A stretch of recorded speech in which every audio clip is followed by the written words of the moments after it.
Hi friends, నేను మీ నవీన్ బెల్లంకొండ.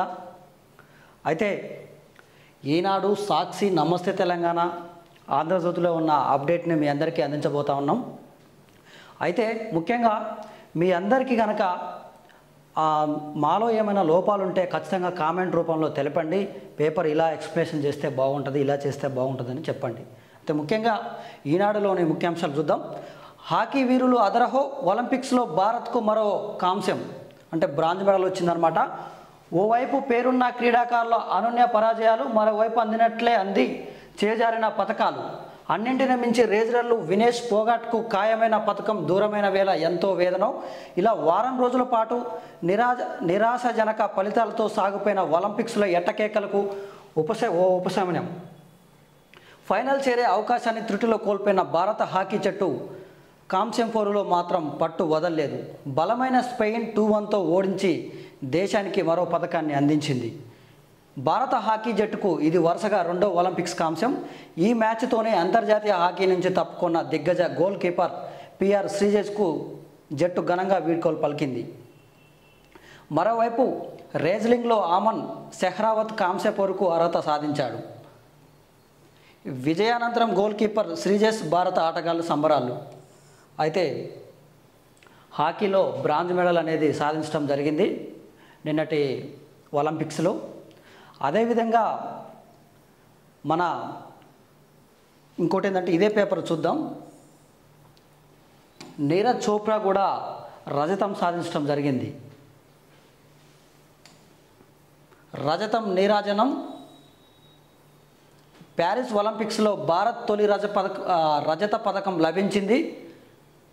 గురువారం అర్ధరాత్రి దాటాక జరిగిన పురుషుల జావలిన్ త్రో ఈవెంట్లో భారత స్టార్ నీరజ్ పథకం గెలుచుకున్నాడు.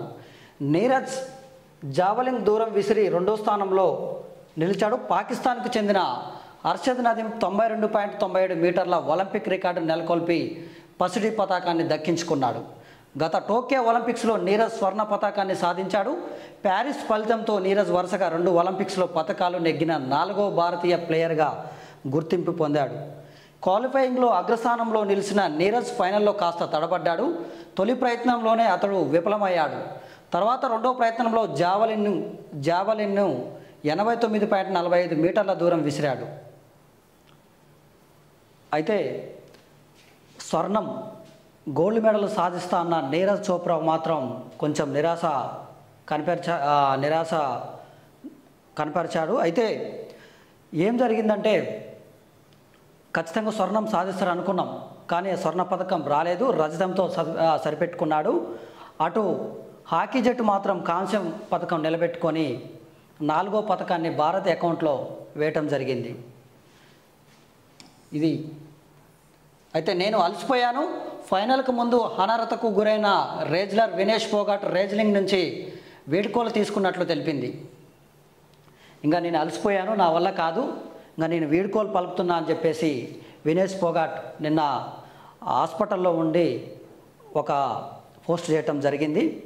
చూద్దాం ఖచ్చితంగా, ఎందుకంటే ఆమె ఒలింపిక్స్లో ఓడిపోయినా మాత్రం భారతదేశం మొత్తం ఆమె గెలిచింది. ఎందుకంటే మామూలు విషయం కాదు. జుట్టు కత్తిరించుకొని ఆమె ఒంట్లో నుంచి బ్లడ్ తీసి ఇలా ఎన్ని ప్రయత్నాలు చేసినా కానీ నైట్ అంతా ఒక్క సెకండ్ కూడా నిద్రపోలేదు. అయితే ఇలా ఎన్ని ప్రయత్నాలు చేసినా కానీ కేవలం 100 గ్రాముల బరువు తేడాతో ఆమె ఆ అనర్హత వేటు పడింది. అయితే దీనిపై రాజకీయ కోణాలు చాలామంది మేధావులు కొన్ని కార్టూన్లు విడుదల చేయడం జరుగుతోంది. ఎందుకంటే ఆమె బరువు మీద ఆ బరువుతో ఉన్నప్పుడు ఆమె వెనక నుంచి కాలుతో ఒకళ్ళ బరువు పెట్టినట్టు ఒక కార్టూన్ అనేది సోషల్ మీడియాలో చక్కర్లు కొడతా ఉంది. దీనిపైన ఏమైనా కుట్రలు జరిగినాయా? కేవలం 100 గ్రాముల తేడాతోనే ఆమె పోటీ నుంచి నిష్క్రమించడం చాలా బాధాకరం అని చెప్పేసి చాలామంది మేధావులు తెలుపుతూ ఉన్నారు. అంటే కొన్ని వాటర్ తీసుకున్నా కానీ కొద్ది గొప్ప బరువు పెరిగే అవకాశాలు ఉన్నాయని చెప్పేసి చాలామంది డాక్టర్లు చెప్తూ ఉన్నారు. సో ఆమె వీడ్కోలు తీసుకోవటం భారతదేశం మొత్తం చాలా బాధాకరం. ఈ హర్యానా రేజ్లర్ ఖచ్చితంగా అందరినీ అంటే ఎలా అంటే వీడ్కోలు పలికి అందరినీ నిరాశపరిచింది. కాబట్టి భారతదేశం గుండెల్లో ఎప్పుడు ఈమె చిరస్థాయిగా నిలిచిపోతారు. ఓకే. నీ రజతమే. ప్యారిస్ ఒలింపిక్స్లో రజతం సరిపెట్టుకున్న నీరజ్ చోప్రా 89.45 మీటర్ల విసిరి రెండో స్థానంలో జావలిన్ త్రోయర్. 92.97 మీటర్లతో స్వర్ణం నెగ్గిన పాకిస్తానీ నదీం స్పెయిన్పై గెలిచిన భారత్ హాకీ జట్టుకు కాంస్యం. వరుసగా 2 ఒలింపిక్స్లోనూ పథకంలో రికార్డు. ఇదనమాట, ఇది ఆంధ్రజ్యోతిలో ఉన్న. సో అయిపోయింది. అంగన్వాడీ కొలువుల జాతర త్వరలో 11,000 పోస్టుల భర్తీ. 4 ఏళ్లలో ప్రతి ఊరికి తార్ రోడ్లు, వాగులపై వంతెనలు. 7 ఏళ్లలో 2 లక్షల ఇళ్లకు నల్లా కలెక్షన్లు. మహిళా సంరక్షణకు ప్రత్యేక కార్యక్రమాలు. ఈనాడు ముఖాముఖితో మంత్రి సీతక్క. సో ఇది ఒక బిగ్ అప్డేట్ అనేది చూడబోతా ఉన్నాం. త్వరలో అంగన్వాడీ పోస్టులు అనేవి రాబోతూ ఉన్నాయంట. శిశు సంక్షేమ శాఖ మంత్రి సీతక్క నిన్న ఈనాడుతో ముఖాముఖి కార్యక్రమంలో పాల్గొనడం జరిగింది. త్వరలో 11,000 అంగన్వాడీ పోస్టులను భర్తీ చేయబోతూ ఉన్నాం. కాబట్టి సిద్ధంగా అండి, నిరుద్యోగులకి ఇది ఒక బిగ్ అప్డేట్ కాబట్టి సిద్ధపడండి. అయితే 4 ఏళ్లలో ప్రతి ఊరికి తార్ రోడ్లు, వాగులు, వంతెనలు. చూద్దాం. రాష్ట్రంలో 11,000 అంగన్వాడీ పోస్టులను త్వరలో భర్తీ చేస్తామని పంచాయతీరాజ్, గ్రామీణాభివృద్ధి, శిశు సంక్షేమ శాఖ మంత్రి సీతక్క తెలిపారు. 15,000 అంగన్వాడీ కేంద్రంలో ప్లే, నర్సరీ స్కూల్ను ప్రారంభిస్తామని చెప్పారు. సో 15,000 అంగన్వాడీ కేంద్రాల్లో ప్లే స్కూల్స్ అన్నమాట. అయితే ప్లే నర్సరీ అంటే పిల్లలు ఎలా అంటే ముందు స్టార్టింగ్ ప్లే స్కూల్కి వెళ్తారనమాట.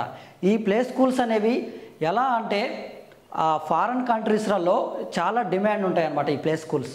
సో ఇదొక, ఎందుకంటే అప్పుడే పుట్టిన పిల్లలు స్కూల్కి వెళ్తున్న తరుణంలో అప్పుడే ఎక్కువ తీసుకుంటారు కాబట్టి ఈ ప్లే, నర్సరీ స్కూళ్ళు వాళ్ళకి చాలా ఉపయోగకరంగా ఉంటాయి.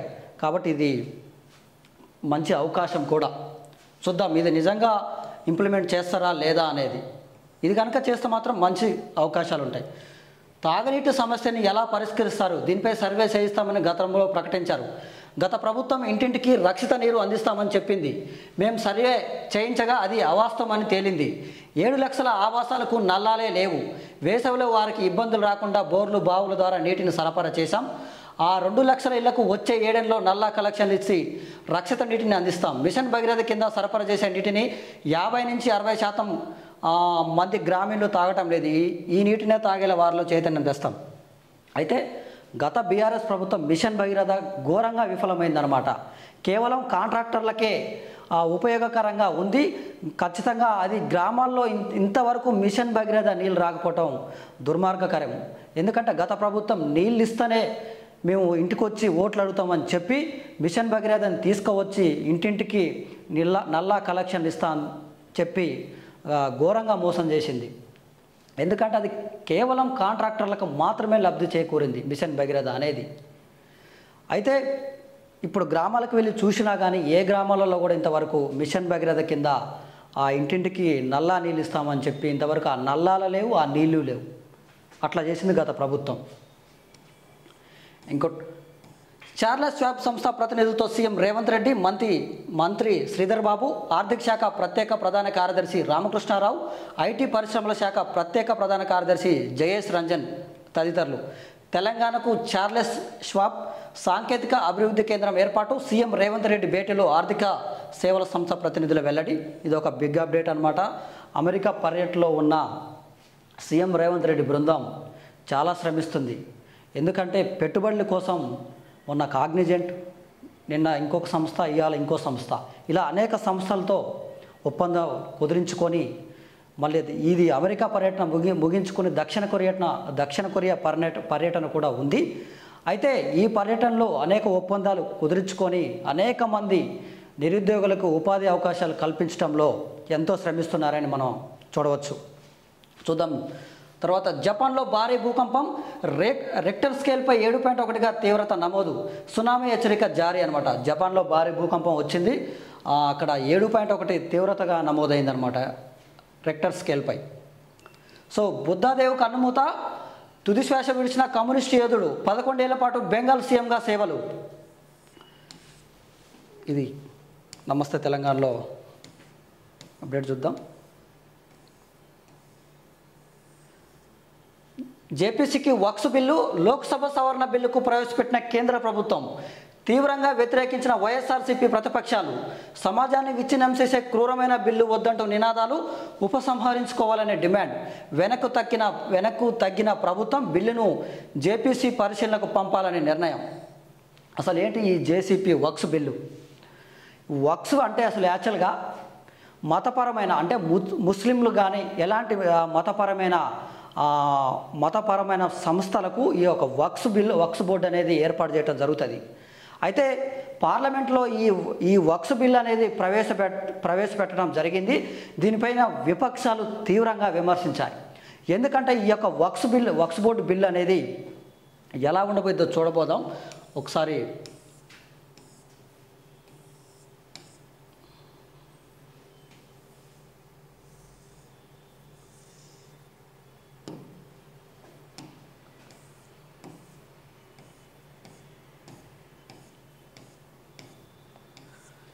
ఇది పేపర్, సరే అది చూద్దాం. మళ్ళీ ఇంకోటి, కమలానికి కొత్త సారథి ఎప్పుడు? పోటీలో ఈటల రాజేందర్, ఎన్ రామచంద్రరావు. ఈటల వైపే అమిత్ షా, సునీల్ బన్సాల్ మొగ్గు. కొత్త వారికి అధ్యక్ష పదవి వద్దని కొందరు అభ్యంతరం. ఆ వాదనకు సంఘ్ కూడా మద్దతిస్తే రామచంద్రరావుకు అవకాశం. కొత్త అధ్యక్షుడిపై త్వరగా నిర్ణయం తీసుకోవాలని పార్టీ శ్రేణులు. ఇదన్నమాట కథ. మల్కాజ్గిరి ఎంపీగా ఉన్న ఈటల రాజేందర్కు బీజేపీ పగ్గాలు రాబోతున్నాయా? అదే సంఘ్ పరివార్ కనుక వ్యతిరేకిస్తే ఖచ్చితంగా ఆయనకు ఆ పదవి దక్కబోదు. ఇంకోటి ఏంటంటే సంఘ్ పరివార్ మద్దతు అంతా మాజీ ఎమ్మెల్సీ రామచంద్రరావుకే అవకాశాలు ఎక్కువ ఉన్నాయని చెప్పడం జరిగింది. అయితే ఎక్కువగా వీరిద్దరు పోటీ పడటం జరుగుతుంది. బీజేపీ కొత్త రథసారథి ఎవరా అనేది మరి కొన్ని రోజుల్లో తేలబోతూ ఉంది. చూద్దాం. ఎందుకంటే ఆల్రెడీ దీంట్లో కొంతమంది చాలా తీవ్రమైన పోటీ ఉంది. దీనిలో ఎవరెవరు పోటీ పడుతున్నారంటే రఘునందన్ రావు, డికే అరుణ, ధర్మపురి అరవింద్, తర్వాత వెంకటరమణారెడ్డి, రాజాసింగ్ ముఖ్య నేతలు. రామచంద్రరావు, చింతల రామచంద్రారెడ్డి, ఆచారి, ఎండల లక్ష్మీనారాయణ, ధర్మారావు, గొజ్జల ప్రేమందర్ రెడ్డి, డాక్టర్ కాసం వెంకటేశ్వర్లు పోటీ పడుతున్నారు. ఆల్రెడీ బీజేఎల్పీ నేతగా రెడ్డి సామాజిక వర్గం ఉన్నారు కాబట్టి ఖచ్చితంగా ఈ పగ్గాలు మాత్రం ఎవరికి దక్కుతాయనేది, రథసారథి పగ్గాలు ఎవరికి దక్కుతాయనేది చూద్దాం. ఎందుకంటే బీసీ సామాజిక వర్గానికి ఈ పదవి ఇస్తే ఖచ్చితంగా రేపు స్థానిక సంస్థల్లో ఎక్కువ సీట్లు గెలుచుకోవచ్చని, అదేవిధంగా పార్టీని కూడా మాజీ మంత్రి, ఆల్రెడీ మళ్ళీ ఇప్పుడు ఎంపీ, ప్రస్తుతం ఎంపీ ఈటల కనుక పగ్గాలు ఇస్తే ఖచ్చితంగా పార్టీ అనేది తెలంగాణలో బాగా వేయబోద్దని చెప్పేసి భారీ అంచనాలతో ఉంటుంది. చూద్దాం మరి బీజేపీ రథసారథి ఎవరా అనేది మరి కొద్ది రోజుల్లో తేలబోతూ ఉంది.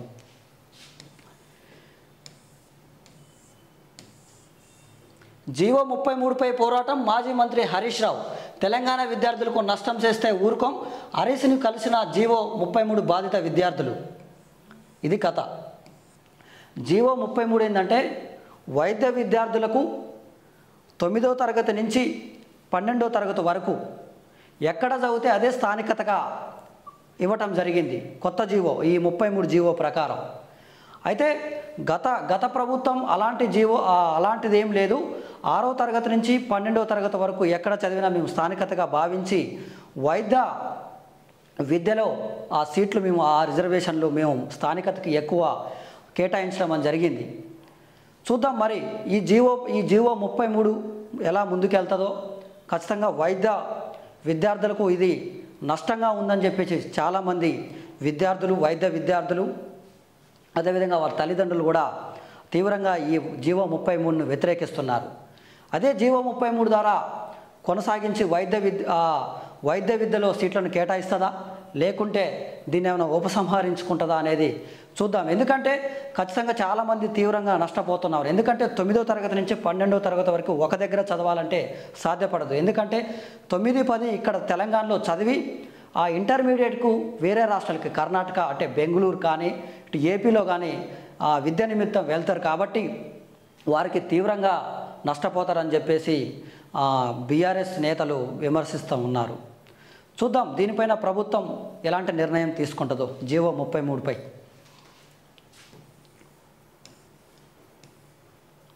హైదరాబాద్లో చార్లెస్ క్లబ్ సెంటర్, అమెరికాలో రేవంత్ బృందంతో సంస్థ ప్రతినిధులు భేటీ, ఆర్థిక సేవా రంగంలో ఉద్యోగ అవకాశాల కల్పన. ఇది ఆల్రెడీ మనం చూసినాం. ఇంకోటి సెప్టెంబర్ 25న 5 లక్షల మంది మహిళలకు ఏఐలో శిక్షణ. కృత్రిమ మీద ఏఐ రంగంలో మహిళా సాధికారత సాధించేందుకు అఖిల భారత సాంకేతిక విద్యా మండలి AICTE South Asian Women in Technology NAWIT education company GUVI సంయుక్తంగా వినూత కార్యక్రమానికి శ్రీకారం చుట్టాయి. జనరేటివ్ ఏఐ రంగంలో అతివలు వారి నైపుణ్యాలకు మెరుగులు దిద్దుకునేలా ప్రపంచంలోకెల్లా మహిళలకు అతిపెద్ద శిక్షణ కార్యక్రమం నిర్వహించనున్నాయి. కాబట్టి సెప్టెంబర్ 21న 5 లక్షల మందికి మహిళలకు ఏఐలో శిక్షణ ఇవ్వబోతా ఉన్నారు రాయదుర్గంలో. కాబట్టి అతివలయులు మహిళలు ఈ యొక్క అవకాశాన్ని సద్వినియోగం చేసుకోగలరు. ఎందుకంటే ఇప్పుడంతా ఏఐ రంగంలోనే అన్ని అవకాశాలు ఉంటున్నాయి. కాబట్టి ఇది ఉచిత శిక్షణ కాబట్టి అవకాశాన్ని అందిపుచ్చుకోగలరు. ఇది ఆల్రెడీ చూసినాం. ఇంకోటి ఏంటంటే నీళ్లు కష్టం, సాగు నష్టం. సాగర్ కాలువలో పేరుకుపోయిన పూడిక, ముళ్ళ కంపలు, పిచ్చి చెట్లు. అయితే సాగర్ ఎడమ కాలువ ద్వారా నీళ్ళు ఆల్రెడీ పోతూ ఉన్నాయి. కానీ శివర ఆయకట్ట వరకు పిల్ల కాలువల ద్వారా నీళ్ళు అందాలంటే నీళ్ళు అందటం లేదు. ఎందుకంటే ఆ పిల్ల కాలువలు కానీ ఈ కాలువట్టులు కానీ చెత్త చెదారం మొత్తం పిచ్చి చెట్లతో నిండిపోయిందనమాట. కాబట్టి చివరి ఆయకట్ట వరకు నీళ్ళు అందట్లేదని చెప్పేసి రైతులు ఆవేదన వ్యక్తం చేస్తూ ఉన్నారు. కాబట్టి ఇదేంటంటే నీళ్ళు రాకముందుకే అంటే వానాకాలం సీజన్ మొదలయ్యే లోపే అసలు చివరి ఆయకట్ట వరకు నీళ్లు అందాలంటే ముఖ్యంగా జలవనరుల అధికారులు ముందుగా సమీక్షించాలి. కానీ అలాంటి లోపం ఇక్కడ జరుగుతూ ఉంది. కాబట్టి ముందుగానే ఇలాంటి జరగకుండా ఉండాలంటే ముందుగానే వానాకాలం సీజన్లోనే ఇలాంటి సమీక్షలు నిర్వహించి మరమ్మతులు చేయించాలి. కాబట్టి ఇలాంటివి జరగవు.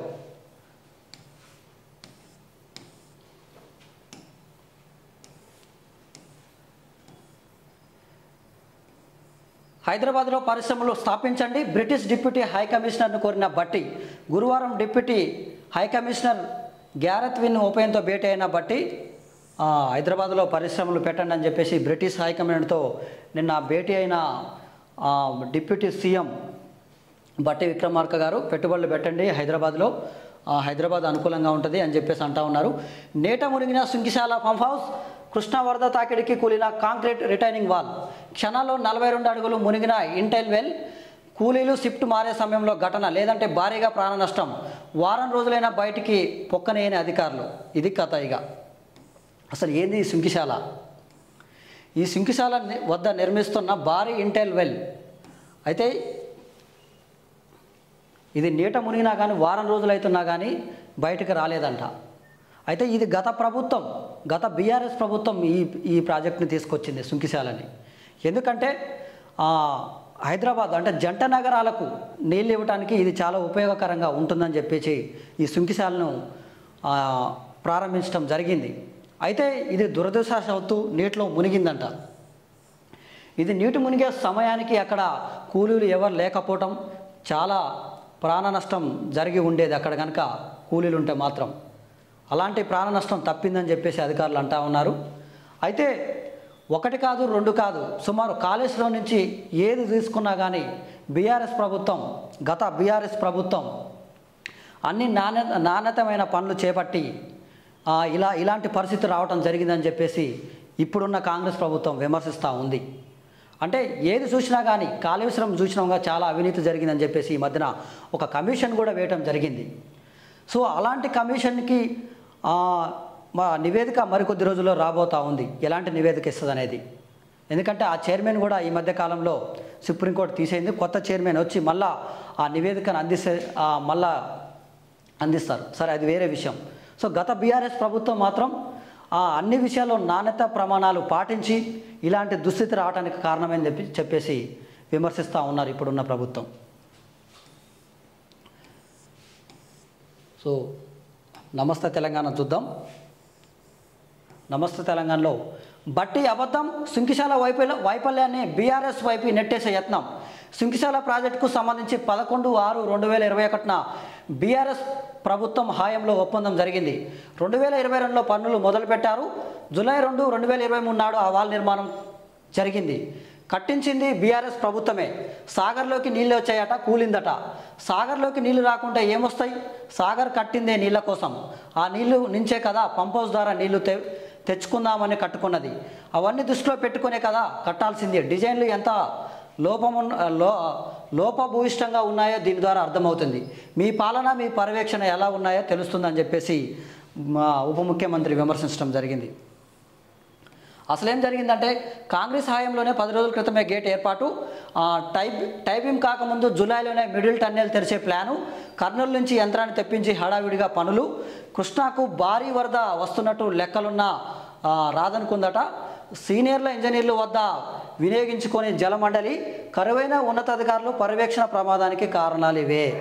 ఇది కథ. నీరు పల్లం, నిజం తేట తెల్లం. ఎందుకంటే వీళ్ళు ఆల్రెడీ ఆ సింకిశాలను గత బీఆర్ఎస్ ప్రభుత్వం ప్రారంభించింది. వాళ్ళేంది, వాళ్ళ తప్పుని కప్పిపుచ్చుకోవడానికి వీళ్ళే లోపం చేసిర్రు. ఆల్రెడీ కృష్ణానదికి భారీ వరద వస్తుంది, వీళ్ళకి తెలీదా? ఏం చేస్తున్నారు? హడావిడిగా కర్నూలు నుంచి ఏదో తెప్పించి దీన్ని ప్రారంభించిర్రు. సో అలా చేయటం వల్ల ఇది జరిగిందని చెప్పేసి ఇప్పుడు గత బీఆర్ఎస్ ప్రభుత్వం, ఇప్పుడు బీఆర్ఎస్ నేతలు, ఎమ్మెల్యేలు విమర్శిస్తూ ఉన్నారు. అసలు ఏం జరిగిందంటే చూద్దాం. కొందరు సీనియర్ ఇంజనీర్లు వద్దని వారించినప్పటికీ జలమండలి ఇంజనీర్లు వినకుండా హడావిడిగా టన్నెల్ ఓపెన్ చేసినట్లు విశ్వసనీయంగా తెలిసింది. సొరంగంలో తవ్వని భాగాన్ని తొలగించేందుకు యత్నం లేకుండా హడావిడిగా కర్నూలు నుంచి తెప్పించి మరీ ఓపెన్ చేసినట్టు తెలిసింది. చూసినాం కదా. ఇది బీర్ల ధరలు భారీగా పెంపు. 15 నుంచి 20% పెరిగే అవకాశం. పెంపుపై ఎక్సైజ్ కమిటీ తర్జనా భర్జన. నిమజ్జనం రోజు నుంచే కొత్త రేట్లు. ఇది కథ. మందు బాబులకి ఇదొక బ్యాడ్ న్యూస్. ఏంటంటే 15 నుంచి 20% మందు రేట్లు పెరుగుతున్నాయట తెలంగాణలో. చూద్దాం. ఇది కూడా వినాయక నిమజ్జనం నుంచే అందుబాటులోకి రానున్నాయట. మందు బాబులకు మాత్రం ఇదొక బ్యాడ్ న్యూస్ అనుకోవటమే. వక్సాస్తుల్లో కేంద్రం జోక్యం. బోర్డుల్లో ముస్లిమేతరులకు చోటు. భూములపై కలెక్టర్లదే నిర్ణయం. వక్స్ చట్ట సవరణకు ప్రతిపాదనలు. విపక్షాల ఒత్తిడి. బిల్లు జేఏసీకి పంపించడం జరిగింది. సో ఇదనమాట ఈ ఆంధ్రజ్యోతిలో ఉన్న అప్డేట్లు చూద్దాం. నెలాఖరులో కొత్త పిసిసి. కాంగ్రెస్ అధిష్టానం కసరత్తు. మధు యాస్కి, బలరాం నాయక్ పేర్లు పరిశీలన. రేసులో సంపత్. సో ఈ నెలాఖరులో ఒక కొత్త పిసిసి రాబోతూ ఉన్నారు. అయితే ఈ కొత్త పిసిసికి ఎవరా అనేది పార్టీ వర్గాల్లో చర్చ పెద్ద ఎత్తున జరుగుతూ ఉంది. ఎందుకంటే ప్రస్తుతం పిసిసి పదవిలో సీఎం గారు ఆ పదవిలో ఉన్నారు. అయితే ఎవరికి ఈ పదవి రాబోతూ ఉందని పార్టీ వర్గంలో పెద్ద చర్చ జరుగుతూ ఉంది. ముఖ్యంగా ఎవరంటే మధు యాస్కి కానీ, బలరాం నాయక్ కానీ, సంపత్ కుమార్ కానీ ఇలా పోటీ పడుతూ ఉన్నారు ఈ పిసిసి పదవి కోసం. సో ఈ నెలాఖరులోగా తేలబోద్ది ఈ పిసిసి ఎవరు అనేది. సిపిఎం సీనియర్ నేత బుద్ధదేవ్ కన్నుమూత. 2001-11 మధ్య పశ్చిమ బెంగాల్ సీఎంగా సేవలు. ఆయన హాయం అనంతరం రాష్ట్రంలో 34 ఏళ్ల వామపక్ష పాలనకు తెర. ప్రధాని మోదీ, బెంగాల్ సీఎం మమతా బెనర్జీ సహా పలువురు రాజకీయ ప్రముఖుల సంతాపం. ఇది ఆల్రెడీ ఇందాక మనం చదివినాం. బ్యాంకు ఖాతా లేకున్నా యూపీఐ చెల్లింపులు. వేరొకరి ఖాతా నుంచి చెల్లించే అవకాశం. త్వరలో అందుబాటులోకి తేనున్న ఆర్బీఐ. యూపీఐ ద్వారా ప్రస్తుతానికి ₹1,00,000గా ఉన్న పన్ను చెల్లింపు పరిమితి 5 లక్షలకు పెంపు. ఇక గంటలోనే చెక్కుల క్లియరెన్స్కు ఆదేశం. వరుసగా 9వసారి రేపో రేటు యథాతథం. ఆర్బీఐ ద్రవ్య పరపతి సమీక్ష నిర్ణయాలు. బ్యాంకు ఖాతాలు లేకున్నా యూపీఐ ద్వారా మనం లావాదేవీలు జరుపుకోవచ్చు అని చెప్పేసి ఒక అప్డేట్ రావడం జరిగింది. వేరొకరి ఖాతా నుంచి చెల్లించే అవకాశం కూడా కల్పిస్తారట. చూద్దాం మరి. ఆర్బీఐ త్వరలోనే అందుబాటులోకి తెస్తా అని చెప్పేసి అంటా ఉంది.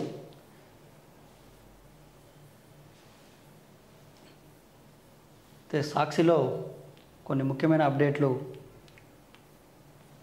చూసినట్లయితే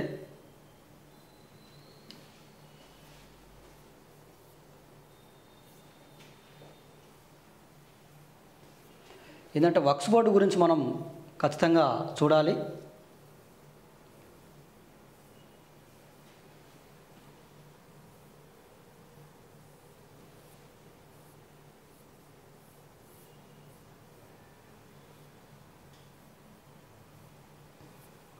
page Waqf JCP Waqf bill వివరాలు 6లో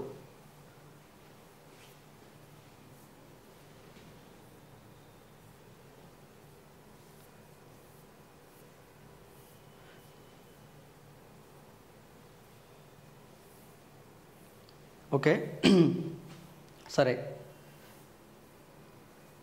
ఇంకా కొన్ని అప్డేట్లు ఏంటంటే చింతమడకలో డబుల్ కష్టాలు 5 ఏళ్లుగా పొలం దగ్గరే. కేసీఆర్ స్వగ్రామమైన చింతమడకను మోడల్ విలేజ్గా అభివృద్ధి చేసేందుకు ప్రణాళికలు రూపొందించారు. సీఎం హోదాలో జూలై 22, 2019 కేసీఆర్ ఆ గ్రామాన్ని సందర్శించాడు.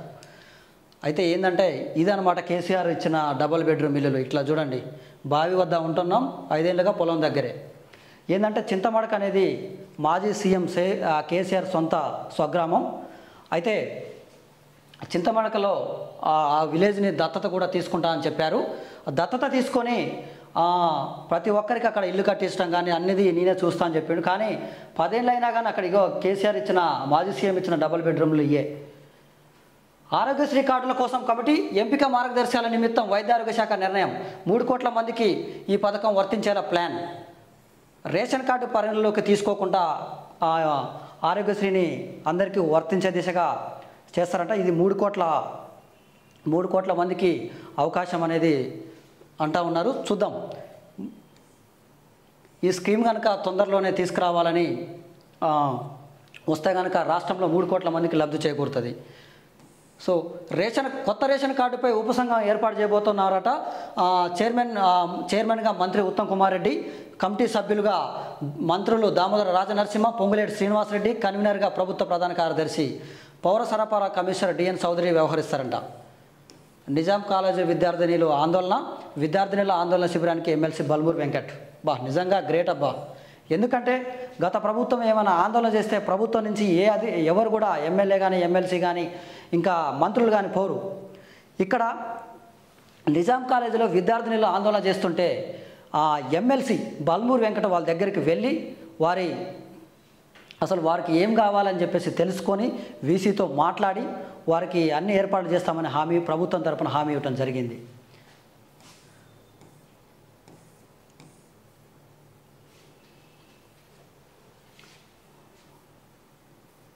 ఇంకా ముఖ్యమైన అంశాలు చూద్దాం. ఏంటంటే జేపీసీకి వక్ఫ్ సవరణ బిల్లు. లోక్సభలో బిల్లు ప్రవేశపెట్టిన కేంద్ర ప్రభుత్వం తీవ్రంగా వ్యతిరేకించిన ప్రతిపక్షాలు సమాజాన్ని విచ్ఛిన్నం చేసే క్రూరమైన బిల్లు వద్దంటూ నినాదాలు. వెంటనే వెనక్కి తీసుకోవాలని డిమాండ్. అయితే విపక్షాలు కొంతమంది ఏమంటారో చూద్దాం ఈ బిల్లుపై. అసలు ఈ వివాదాస్పదమైన బిల్లు అసలు ఏంటంటే, ఈ బిల్లు వల్ల వక్ఫ్ ట్రిబ్యునల్ నుంచి అధికారం తొలగింపు. కేంద్ర వక్ఫ్ కౌన్సిల్లో రాష్ట్రాల బోర్డులో 2 మహిళలు, ముస్లిమేతరులకు చోటు. వక్ఫ్ ఆస్తులుగా ప్రకటించే బోర్డుల అధికారం రద్దు. అయితే బిల్లులోని కొన్ని కీలకమైన అంశాలు చూద్దాం. ఏంటంటే 95లో ఈ వక్ఫ్ బిల్లును అనేది తీసుకురావడం జరిగింది. అయితే సెక్షన్ 40 ఇందులో వీలు కల్పించారనమాట. అయితే ఇలా చేయడం ద్వారా వక్ఫ్ బోర్డుల చేతుల నుంచి కేంద్ర ప్రభుత్వం అధికారాన్ని లాగేసుకుంటుందనే తీవ్ర అభ్యంతరాలు వ్యక్తమవుతా ఉన్నాయి. అయితే ఈ వక్ఫ్ ఆస్తి వక్ఫ్కు చెందిందా ప్రభుత్వాన్ని అనే వివాదం తలెత్తే కలెక్టర్లదే నిర్ణయం తీసుకోవాలన్నమాట. సో దీంట్లో కొన్ని కీలకమైన అంశాలు ఉన్నాయి. ఏంటంటే 95లో బిల్లు తీసుకురావడం జరిగింది. అయితే ఇప్పుడు కొత్తగా వచ్చిన బిల్లు ఏంటంటే కేంద్ర ప్రభుత్వం 2 ముస్లిమేతరుల మహిళలను కేంద్ర ప్రభుత్వం నుంచి తీసుకోబోతా ఉన్నారు. అదేవిధంగా ముస్లిమేతరుల నుంచి ఈ యొక్క బోర్డులోకి కమిటీ సభ్యులుగా తీసుకోవడం జరుగుతుంది. అయితే లక్షల ఎకరాలు బీజేపీ కాజేస్తూ ఉంది. అందుకోసమే ఈ యొక్క కొత్త బోర్డుని తీసుకురాబోతా ఉందని చెప్పేసి చాలామంది ఈ బిల్లుని విపక్షాలు వ్యతిరేకిస్తున్నాయి. దీని గురించి మళ్ళీ క్లియర్గా మనం చూద్దాం. థ్యాంక్ యూ, ధన్యవాదాలు.